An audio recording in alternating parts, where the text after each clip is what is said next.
Gostaria que você me acompanhasse na leitura bíblica, que começamos a fazer em uma série de mensagens com o tema Tempestade, o Pânico e a Calmaria.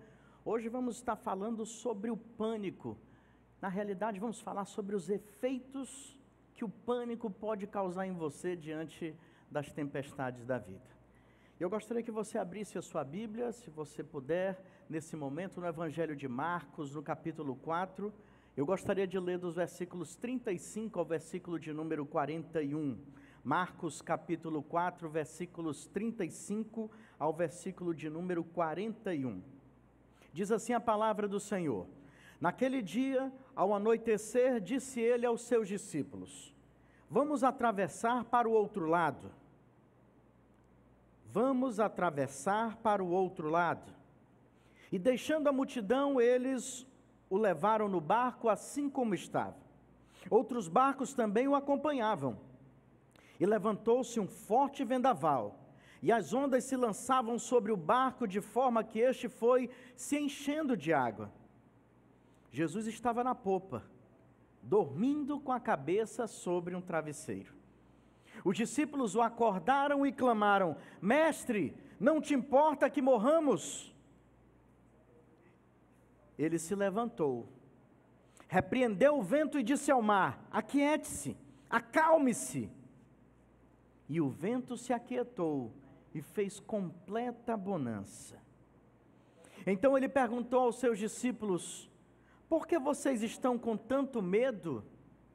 Ainda não têm fé? Eles estavam apavorados e perguntavam uns aos outros: Quem é este que até o vento e o mar lhe obedecem?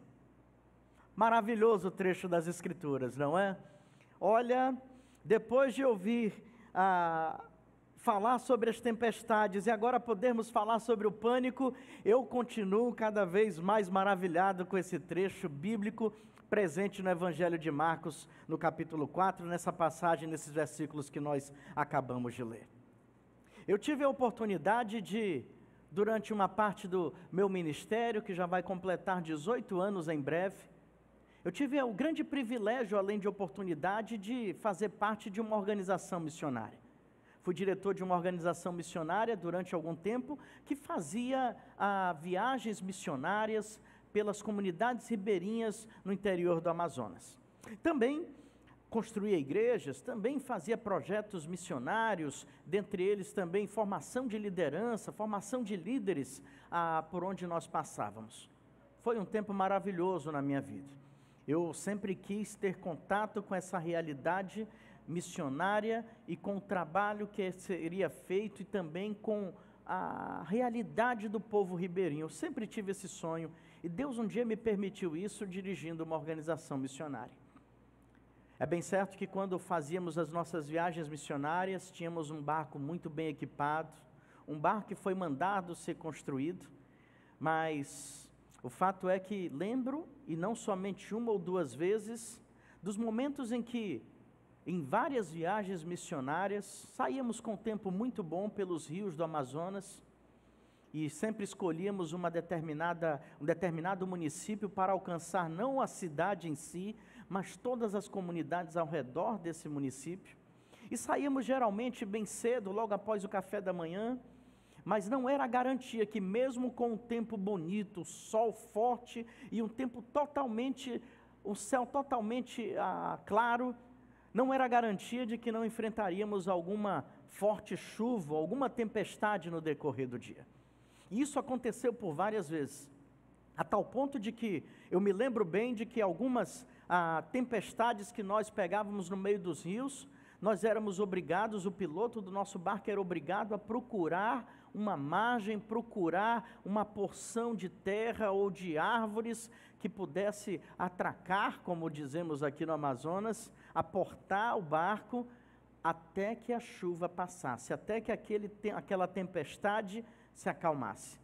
Somente então nós seguíamos a nossa viagem com destino a alguma determinada comunidade ribeirinha. Mas eu tenho certeza, e eu estou falando tudo isso para dizer que, quando eu olho para essa passagem bíblica que acabamos de ler, eu tenho plena convicção que nenhuma das tempestades, nenhum dos vendavais, nenhuma das fortes chuvas que eu enfrentei naquele barco, por diversas viagens missionárias que fizemos pelos rios do Amazonas, eu tenho plena convicção que parece que nenhuma dessas tempestades que eu vivenciei se compara à tempestade registrada nesse dia no Lago da Galileia. Parece que foi algo gigantesco.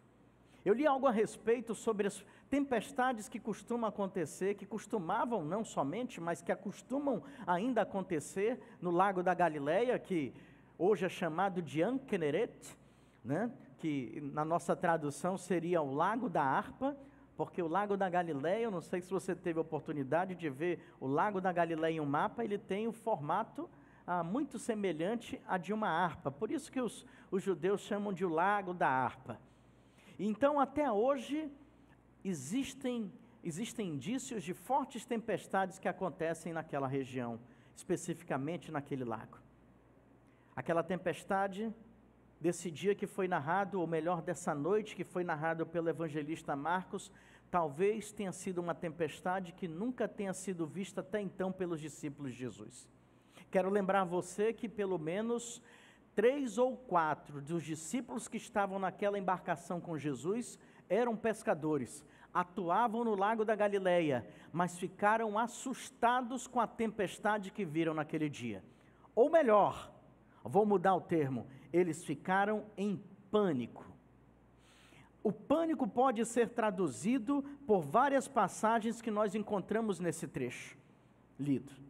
Pavor, medo, alvoroço, preocupações. Tudo isso pode se resumir em uma coisa que estava presente naquele barco, naquela madrugada na Galileia, no Mar da Galileia. Pânico. É interessante, eu quero levar você à reflexão nesse momento, que é interessante como as tempestades da vida, falando especificamente de problemas, de lutas, de adversidades que você possa estar enfrentando. Aliás, eu li essa semana algo interessante que em relação a tempestades da vida, ou você saiu de uma forte tempestade, ou você está passando por uma grande tempestade na sua vida, ou você pode ter certeza que em algum momento uma tempestade vai lhe alcançar. Então, se podemos ter essa percepção que tempestades são inerentes à vida, nós precisamos observar como devem ser as nossas reações. Você deve observar de uma forma particular, e se fala agora para cristãos, eu preciso dizer para você que você precisa ter a ideia, você precisa ter a noção exata de que se você passa por tempestades, se tempestades são inerentes à sua vida, você precisa ter a compreensão de como vai reagir diante delas. Porque na tempestade, naquela madrugada do Lago da Galileia, no barco onde Jesus e seus discípulos estavam, a reação foi de pânico dos seus discípulos. Muita gritaria, muito medo da morte, muito pavor, muito alvoroço. Eles não sabiam o que fazer. Possivelmente a tempestade mais violenta que eles enfrentaram naquela região, naquele lago, e eles não sabiam mais como fazer. Às vezes nós falamos sobre tempestades e entendemos que parece que tempestades ela vem para nos quebrar, ela vem para nos partir no meio. Eu aprendo com esse evento no Lago da Galileia que tempestades são usadas por Jesus também para nos tornar melhores, para fazer com que as nossas reações, preste bem atenção nisso, tempestades são usadas por Jesus para fazer com que as suas reações sejam semelhantes às reações que Jesus teria na mesma situação. Mas as reações dos discípulos de Jesus que estavam no barco naquela noite, no Lago da Galileia, foi de pânico. E nesse momento eu quero falar com você sobre os efeitos que o pânico causa diante das tempestades.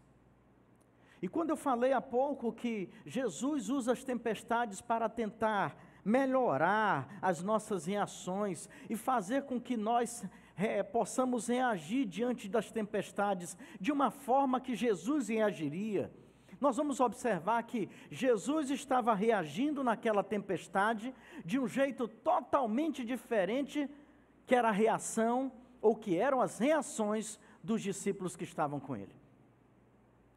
Em outro momento eu quero falar sobre a reação de Jesus. Hoje eu quero falar sobre a reação de pânico dos discípulos e os efeitos que o pânico pode causar na sua vida. É por isso que Jesus quer nos ensinar através da tempestade. É por isso que Jesus quer usar os grandes vendavais da sua vida, os problemas, os dias de problemas que parecem impossíveis de serem solucionados. Deus quer aperfeiçoar você. Deus quer prepará-lo para situações maiores. Deus quer lhe aperfeiçoar. Deus quer melhorar a sua vida. E para isso Ele tem que te levar para um lago, onde vai acontecer uma tempestade nas madrugadas que parecem ser infinitas da vida. Porque lá Ele vai mostrar para você as suas reações, a reação dele, e vai te aperfeiçoar para que você possa, em uma outra ocasião, com grandes ensinamentos, agir de uma maneira diferente. Mas observe bem, pelo menos duas grandes lições, dois grandes efeitos são constatados nesse dia no Lago da Galileia, em relação ao pânico que existia dentro do barco. Eu quero dizer para você que naquele momento, uma tempestade dificilmente já vista anteriormente por aqueles discípulos, causa tanto pavor, tanto alvoroço, que aquela embarcação é tomada totalmente por pânico. Aqueles homens desesperados, sem saber o que fazer, e Marcos faz questão de dizer que as ondas batiam violentamente contra aquele barco, de tal forma que parecia que o barco ia ser arrebentado, que parecia que o barco iria afundar, e que todos aqueles presentes naquela embarcação iriam morrer afogados, iriam ser tragados por aquela tempestade. Como resultado da visualização desse cenário, os discípulos entram em pânico. Você está em pânico? Você está em pânico ultimamente? Mediante a tanta coisa que você tem ouvido de notícias ruins? Você tem estado em pânico por causa de uma pandemia que se arrasta? Você está em pânico, você tem perdido a paz, a tranquilidade, por causa que ondas fortes de problemas, parece que é uma onda atrás da outra, está batendo violentamente contra a sua vida, de tal maneira que você está pensando, eu acho que eu vou afundar. Os discípulos estavam em pânico. Se você está em pânico, eu tenho uma boa notícia para você, os discípulos que andavam com Jesus também entraram em pânico. E eu consigo observar, e quero levar você a observar comigo, os efeitos que o pânico pode causar na vida de uma pessoa. Por isso nós devemos aprender com Jesus como nós vamos lidar com as tempestades. O primeiro desses efeitos que eu observo ali na conduta dos discípulos naquele barco, está presente no versículo 35. Observe bem essa informação que pode passar despercebida, mas não é, não pode passar. Tem algo importante. Naquele dia, diz o versículo 35, ao anoitecer, disse ele aos seus discípulos, vamos atravessar para o outro lado. Ao anoitecer, disse Jesus para os seus discípulos, vamos atravessar para o outro lado. E aí nós vamos observar o primeiro efeito que o pânico pode causar, e preste bem atenção, eu vou fazer uma conexão com você nesse momento, nos meus próximos minutos da minha fala, dizendo para você que um dos efeitos do pânico é levá-lo a esquecer do plano de Deus para a sua vida. O pânico tem como um dos efeitos levá-lo a esquecer o plano de Deus. E por que eu estou falando sobre isso? Porque no momento em que as águas batiam forte, que aquela tempestade, cada minuto que passava, ficava mais violenta, mais intensa, a partir daquele momento em que parecia que o barco iria quebrar, iria naufragar, e todos morreriam afogados, todos ali entram em pânico, a tal ponto de articular com Jesus se eles iriam morrer ou não, se eles estavam próximos da morte ou não, se seria o dia em que eles morreriam de fato.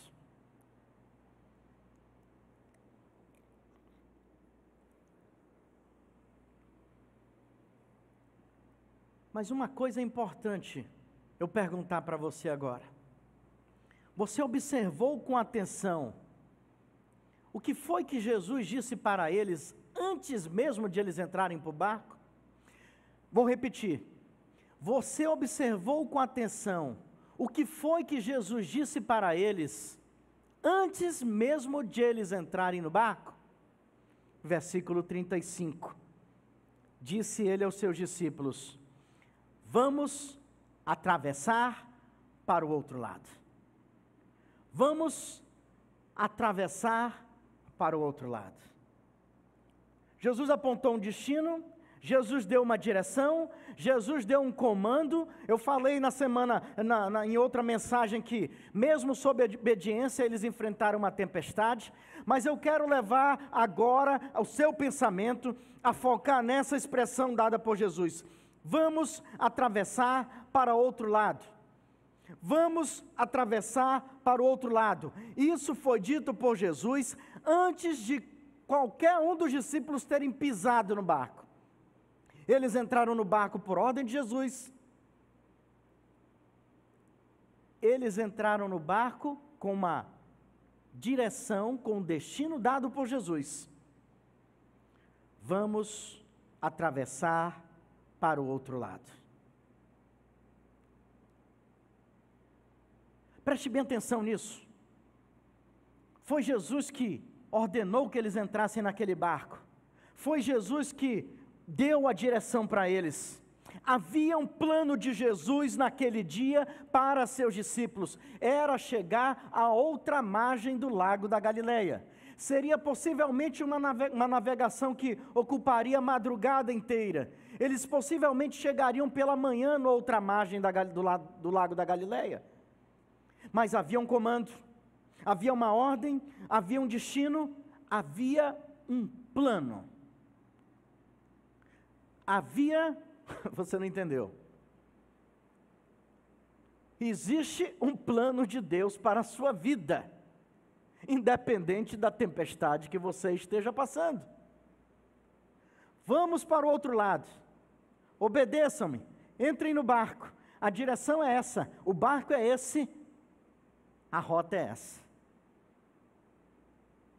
Uma tempestade aparece no meio desse intervalo.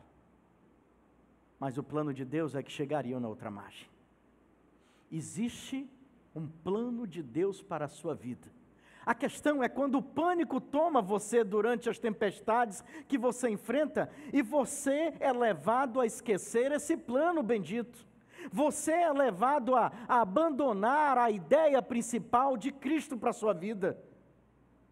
Deus determinou um plano, Ele te chama, Ele tem um propósito para a sua vida, Ele tem uma direção.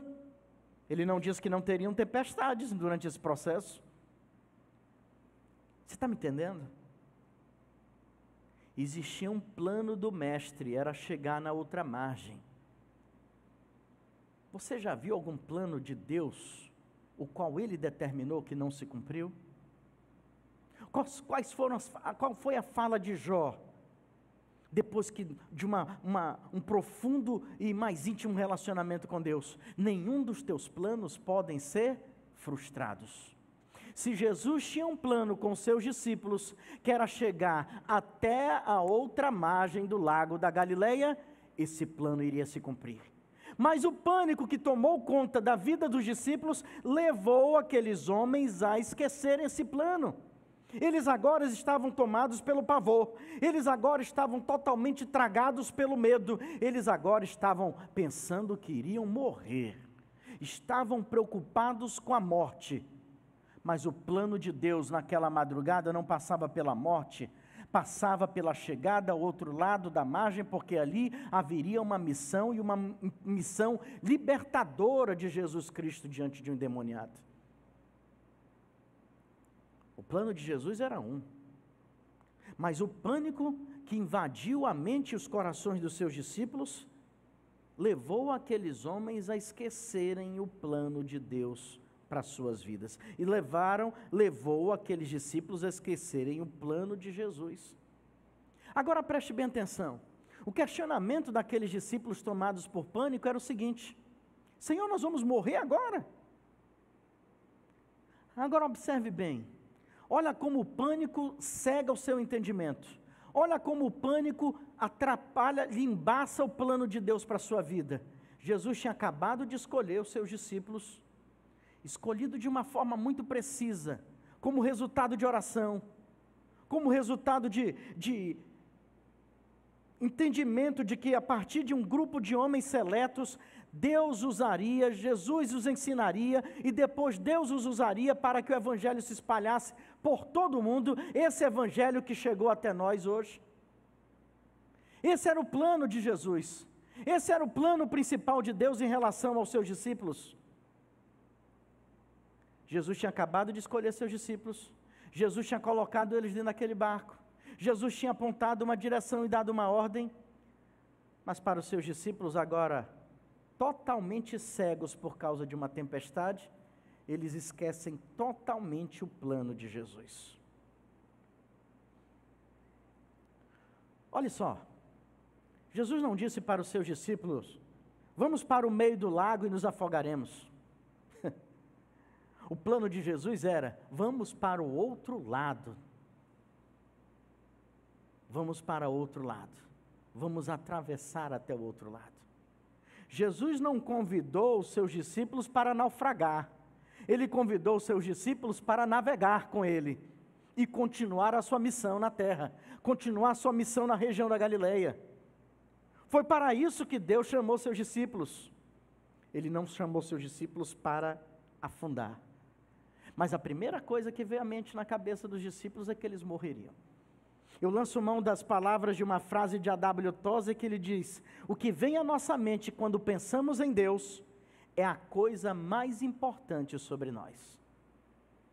O que vem à sua mente em relação a Deus quando você enfrenta uma tempestade? O que está vindo à sua mente diante de momentos tão adversos em que todos nós estamos enfrentando? É a morte? É a fome? É a escassez? São as doenças? O que tem vindo à sua mente, em primeiro lugar? É o plano de Deus para a sua vida que vai ser cumprido, independente das circunstâncias? Ou você tem sido encegueirado por causa do pânico que porventura tenha tomado a sua vida? O pânico, meus amigos, ele nos afasta do plano de Deus. Ele nos impede de manter o foco naquilo que Deus determinou. Jesus mandou os discípulos entrarem no barco no lago da Galileia. Jesus apontou a direção para eles e disse o que iriam, para onde iam e o que fariam. No plano de Jesus não estava naufrágio naquela madrugada. Jesus tem um plano para a sua vida. Não se deixe, não permita que o pânico que pode estar tomando os seus pensamentos, pode estar envolvendo o seu coração, pode estar vindo de várias fontes externas, quer sejam meios ou pessoas, não permita que o pânico impeça você de se manter firme no plano de Deus para a tua vida. Senhor, nós vamos morrer, tu não te importas. O plano de Deus para eles era chegar até Gadara. O plano de Deus para eles era libertar um homem escravizado pelo poder de Satanás. Jesus está te chamando para navegar com Ele, não para naufragar sem Ele. Então foque, mantenha-se concentrado no plano de Deus para a sua vida. Não permita que distrações, E pior, não permita que o pânico tire a visão do plano de Deus para você. Não permita isso acontecer. Esse é o primeiro efeito que o pânico causa. Ele nos impede de ver, ele nos impede de praticar, ele nos leva a esquecer o plano de Deus. Quantas pessoas já não ficaram pelo meio da jornada da vida cristã, simplesmente porque foram tomadas por tantas outras forças, ou quem sabe pelo pânico.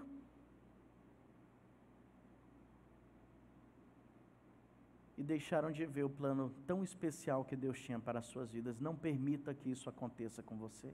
Não permita que o pânico e este efeito possa fazer você esquecer o plano de Deus. Independente da tempestade que você possa estar passando, Deus vai cumprir o propósito dele na sua vida. Creia nisso. Creia nisso. Não há tempestade nenhuma que possa mudar os planos que Deus tem para você. Creia. Não se esqueça. Deus tem um propósito desde o dia da criação para você. Ele vai cumprir esse propósito na sua vida. Basta você crer nisso. Não se deixe tomar pelo pânico, porque ele causa esse efeito. E também eu vejo nessa passagem um segundo efeito do pânico. A tempestade, ela não traz somente ondas fortes, ela traz o pânico sobre os discípulos. O pânico traz efeitos sobre a vida daqueles homens. Um deles, levar a esquecer do plano de Deus. Mas existe um segundo efeito que é muito perigoso, pelo qual nós devemos lutar contra. É o efeito de gerar dúvidas sobre o cuidado de Deus por nós. Versículo de número 38 diz, a continuidade do versículo, não vou ler todo.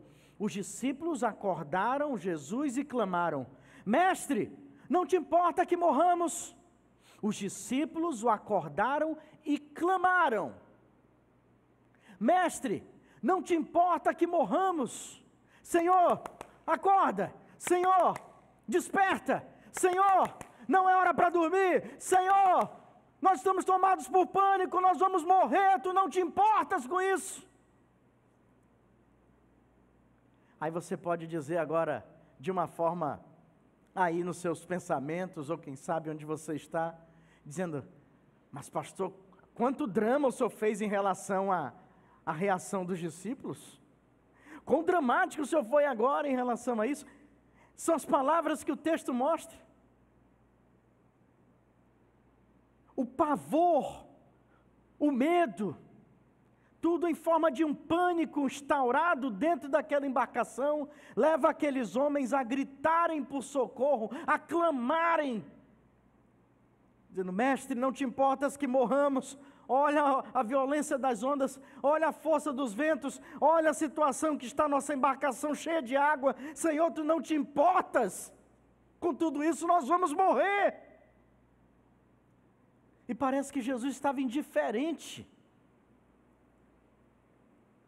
Se você estivesse naquela embarcação naquele dia, é possível que você tenha dito quanta indiferença da parte de Jesus.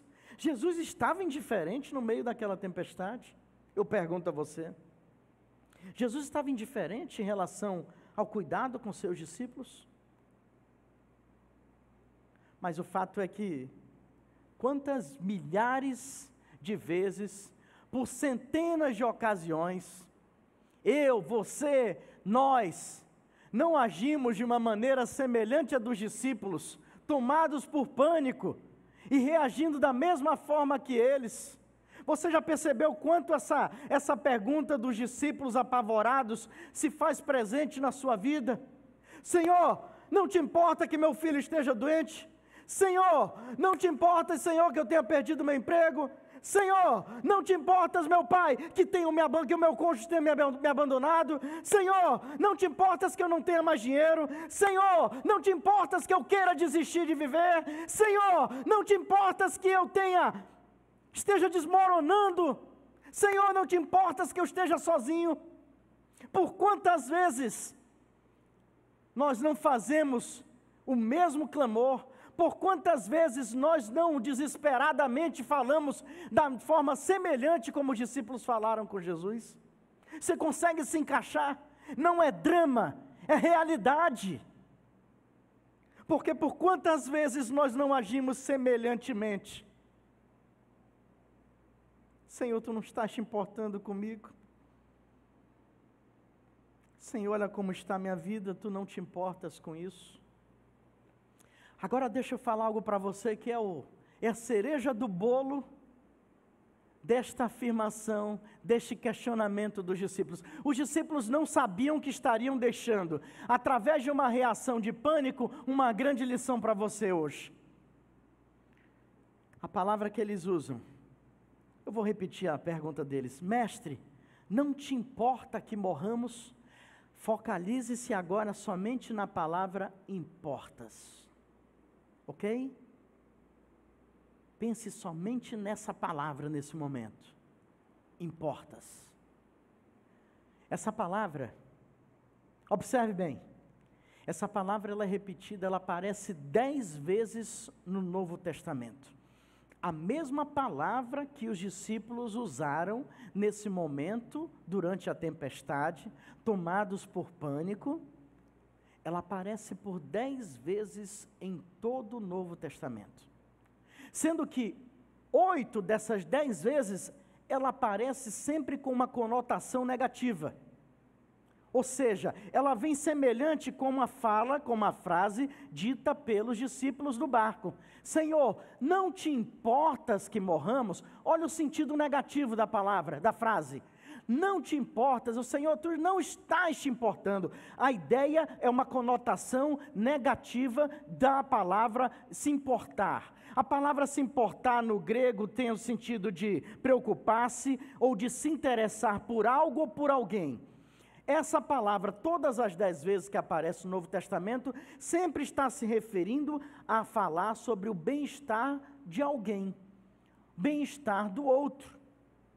Essa palavra vai aparecer, por exemplo, quando Paulo está diante de Gálio, e Gálio diz: olha, isso é um problema de vocês, dos judeus, vocês não tinham que ter trazido Paulo para mim, e libera Paulo. Paulo, a Bíblia vai dizer em Atos 18 que Paulo apanha de toda uma multidão, as pessoas começam a bater em Paulo, e lá aparece no trecho de Atos, que Gálio olha para aquela situação, para o apóstolo Paulo sendo espancado, e a Bíblia diz que ele não se importava com o que estava acontecendo. Uma conotação negativa. Porque ele poderia ter intervido e disse: vocês não podem fazer isso com esse homem. Mas há uma conotação negativa. É a mesma que aparece na pergunta feita pelos discípulos de Jesus. Tu não te importas, Senhor?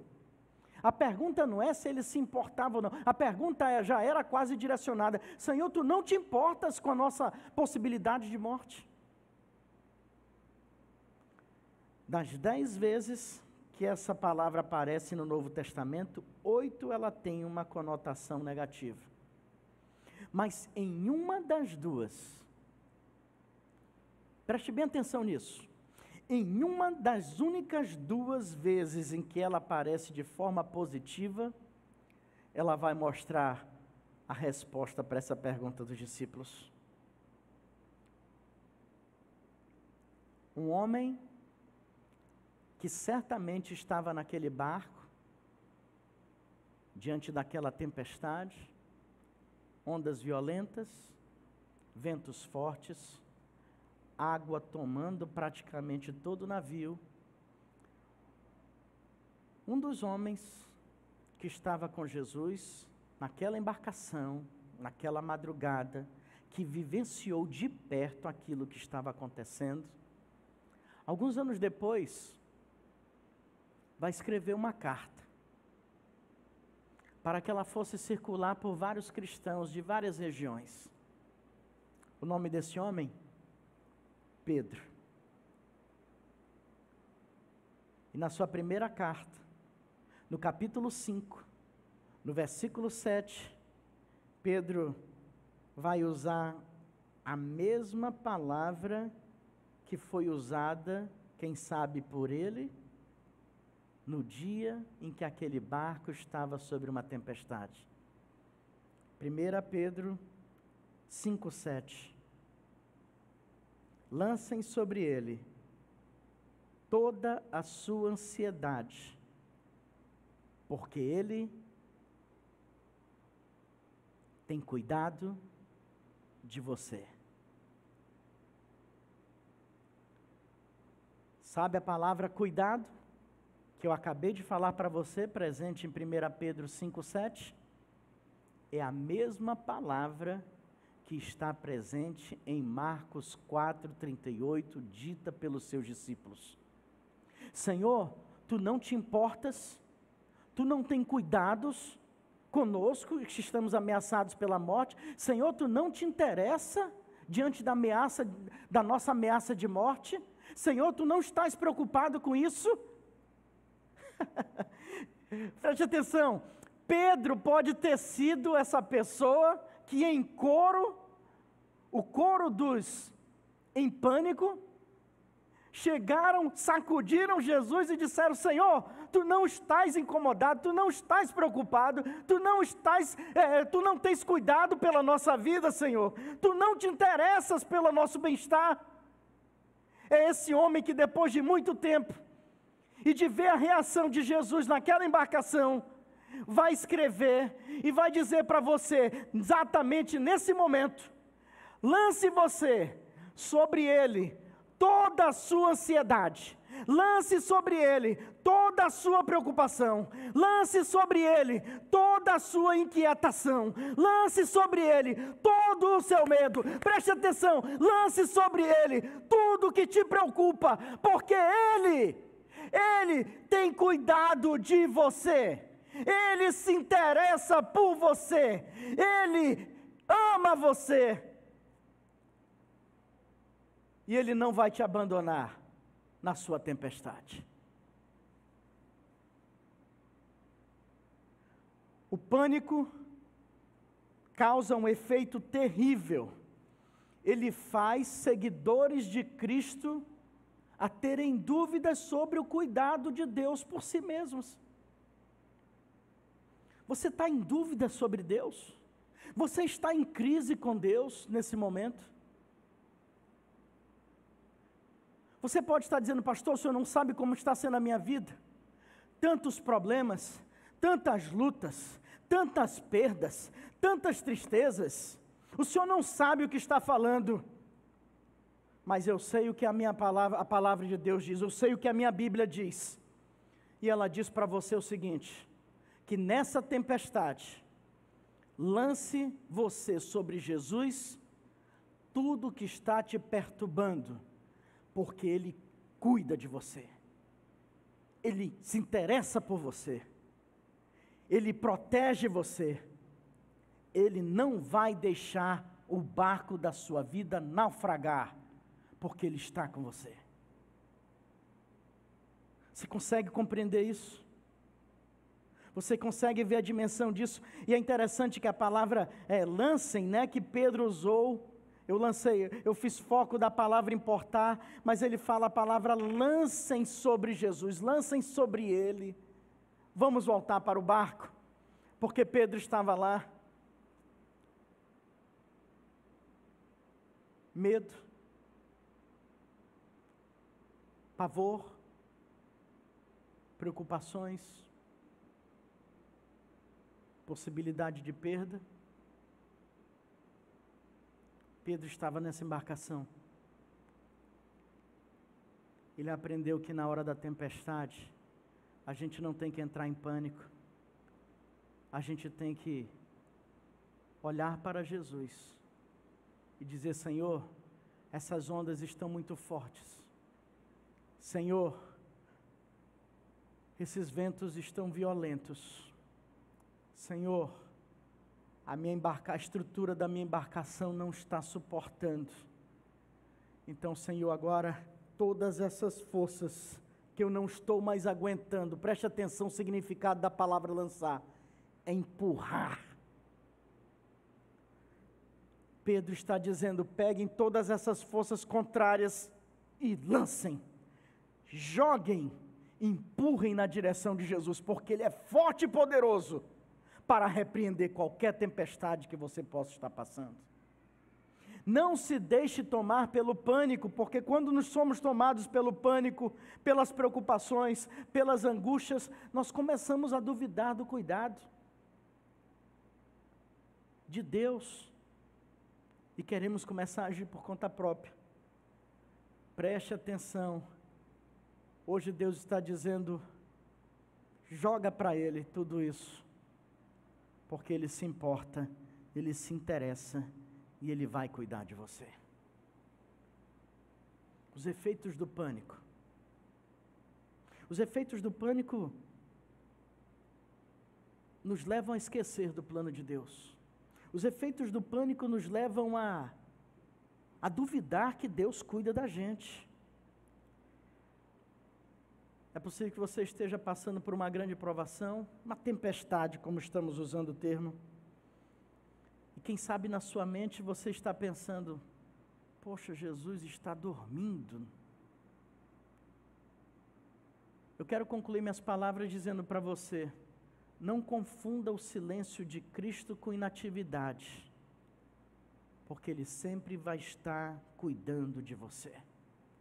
Então, pastor, qual que tem que ser a minha reação? Se não deve ser de pânico? Sim, não pode ser de pânico, porque o pânico ele embaça o plano de Deus, porque o pânico leva você a duvidar do cuidado de Cristo pela sua vida. Então, qual tem que ser a reação?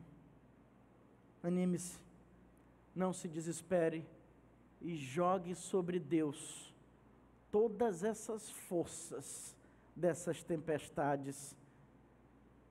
Jogue sobre Jesus,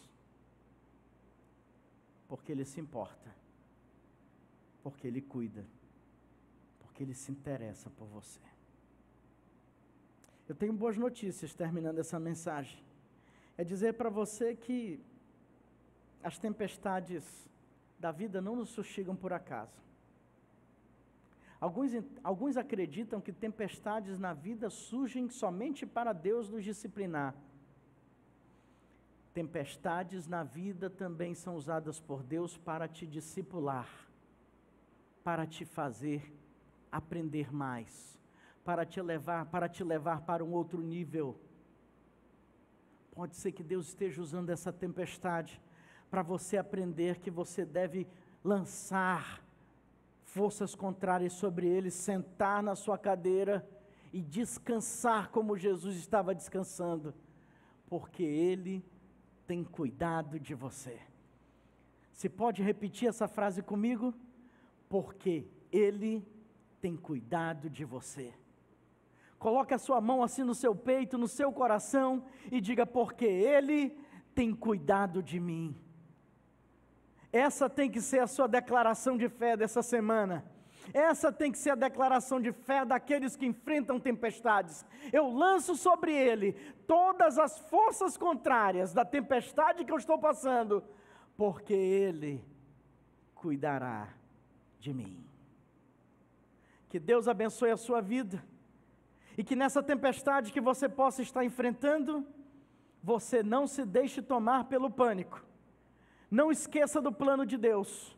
Não deixe de duvidar do cuidado de Jesus por você. Mas somente creia.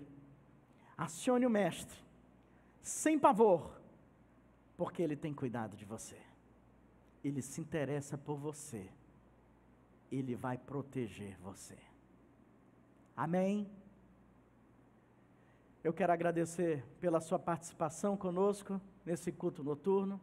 Quero desejar uma semana vitoriosa e abençoada a todos vocês, a você e a sua família. Rogo e vou estar orando para que você pratique mais essas lições.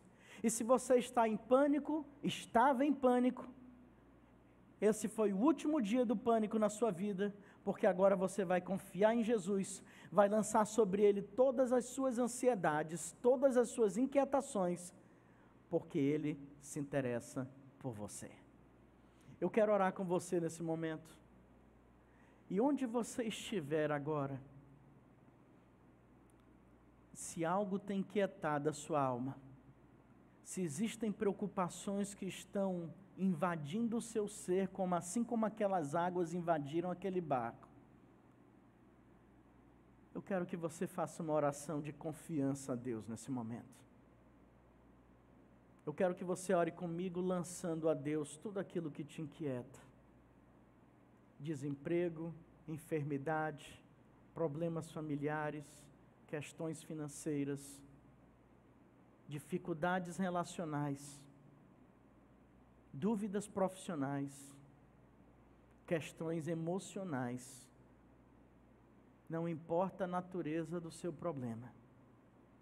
Hoje você vai deixar de viver dominado pelo pânico e vai saber que diante de qualquer tempestade, a partir de hoje, você vai declarar: Deus se importa comigo. Deus se importa com você.